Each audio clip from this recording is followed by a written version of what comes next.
Halo sobat semuanya. Sebelumnya perkenalkan, nama saya Aldebaran. Di pertemuan kali ini, materi yang akan kita bahas adalah neraca. Materi tentang neraca akan dijelaskan oleh rekan saya, Ayu Cantikawati.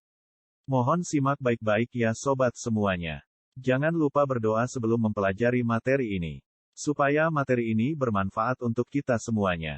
Sobat, Anda bisa dukung channel ini dengan cara subscribe, like, dan komen di kolom komentar. Subscribe itu gratis ya sobat semuanya. Baiklah sobat, selamat mengikuti materi ini. Kepada Ayu Cantikawati, dipersilakan.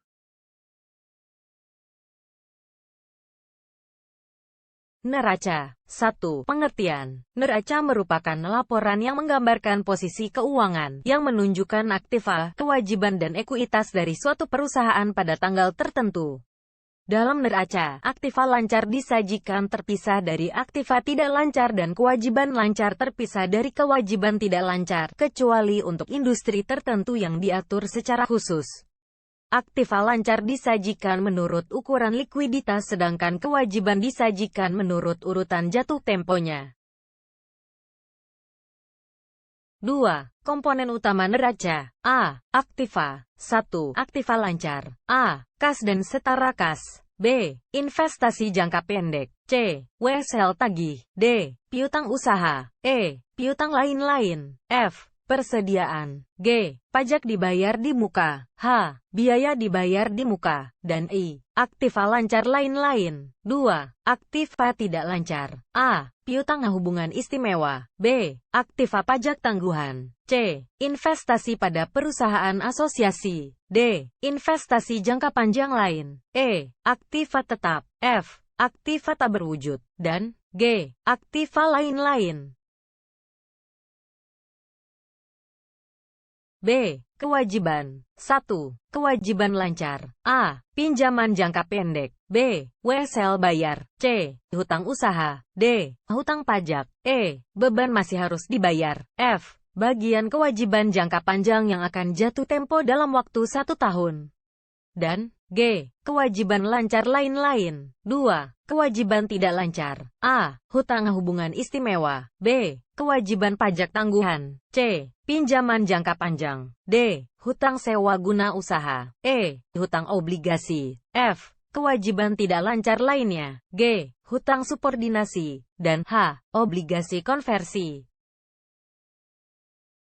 C. Hak minoritas. D. Ekuitas. 1. Modal saham. 2. Tambahan modal di setor. 3. Selisih kurs karena penjabaran laporan keuangan. 4. Selisih transaksi perubahan ekuitas anak perusahaan atau perusahaan asosiasi. 5. Selisih nilai transaksi restrukturisasi entitas pengendali. 6. Keuntungan, kerugian yang belum direalisasi dari EV tersedia untuk dijual. 7. Selisih penilaian kembali aktiva tetap.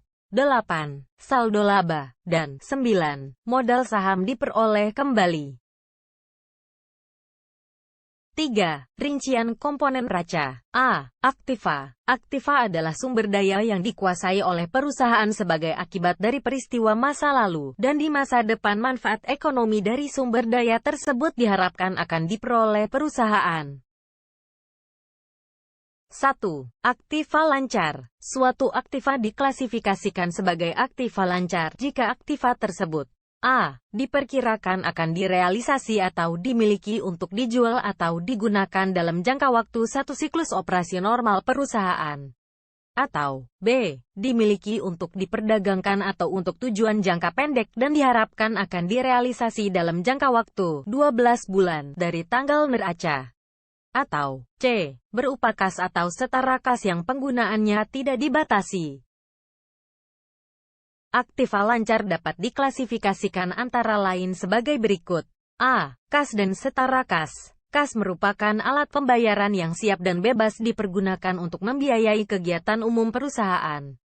Setara kas adalah investasi yang sifatnya sangat likuid, berjangka pendek dan dengan cepat dapat dijadikan kas dalam jumlah yang telah diketahui tanpa menghadapi resiko perubahan nilai yang signifikan. Instrumen yang dapat diklasifikasikan sebagai setara kas antara lain adalah Deposito berjangka yang akan jatuh tempo dalam waktu 3 bulan atau kurang dari tanggal penempatannya serta tidak dijaminkan.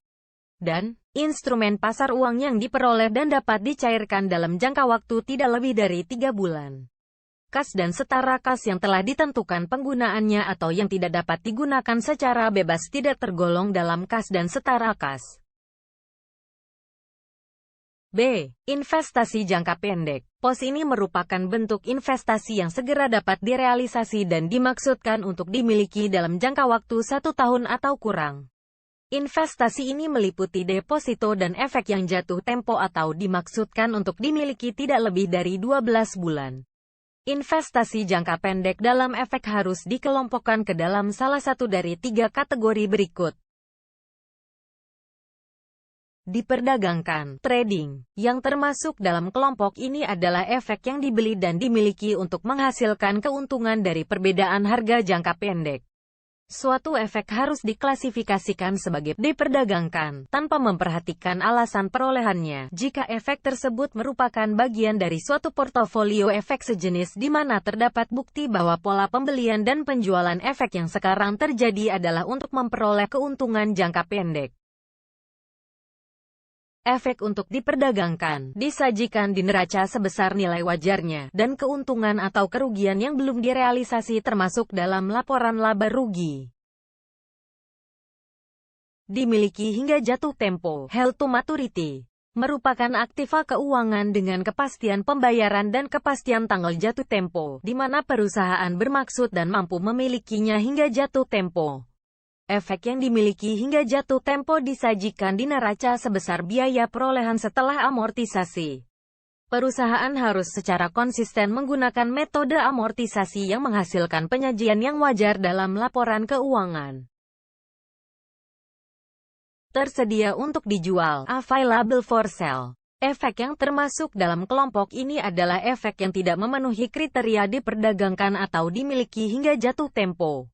Efek ini disajikan di neraca sebesar nilai wajarnya, dan keuntungan atau kerugian yang belum direalisasi diakui sebagai komponen ekuitas melalui laporan perubahan ekuitas, sampai efek tersebut dijual atau dilepas, dan pada saat tersebut akumulasi keuntungan atau kerugian yang sebelumnya diakui sebagai komponen ekuitas harus diakui dalam laporan laba rugi.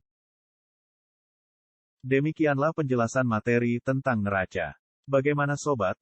Apakah Anda semua sudah memahami materi ini? Jika belum, silakan tonton ulang video ini. Sampai Anda benar-benar memahami materi ini. Karena di bidang akuntansi, Anda harus benar-benar memahami setiap materi yang ada, agar Anda bisa membuat laporan keuangan yang baik dan benar. Jika sobat sudah memahami materi ini, silakan tonton video yang akan kita bahas selanjutnya, yaitu tentang laporan laba rugi. Terima kasih, sobat semua.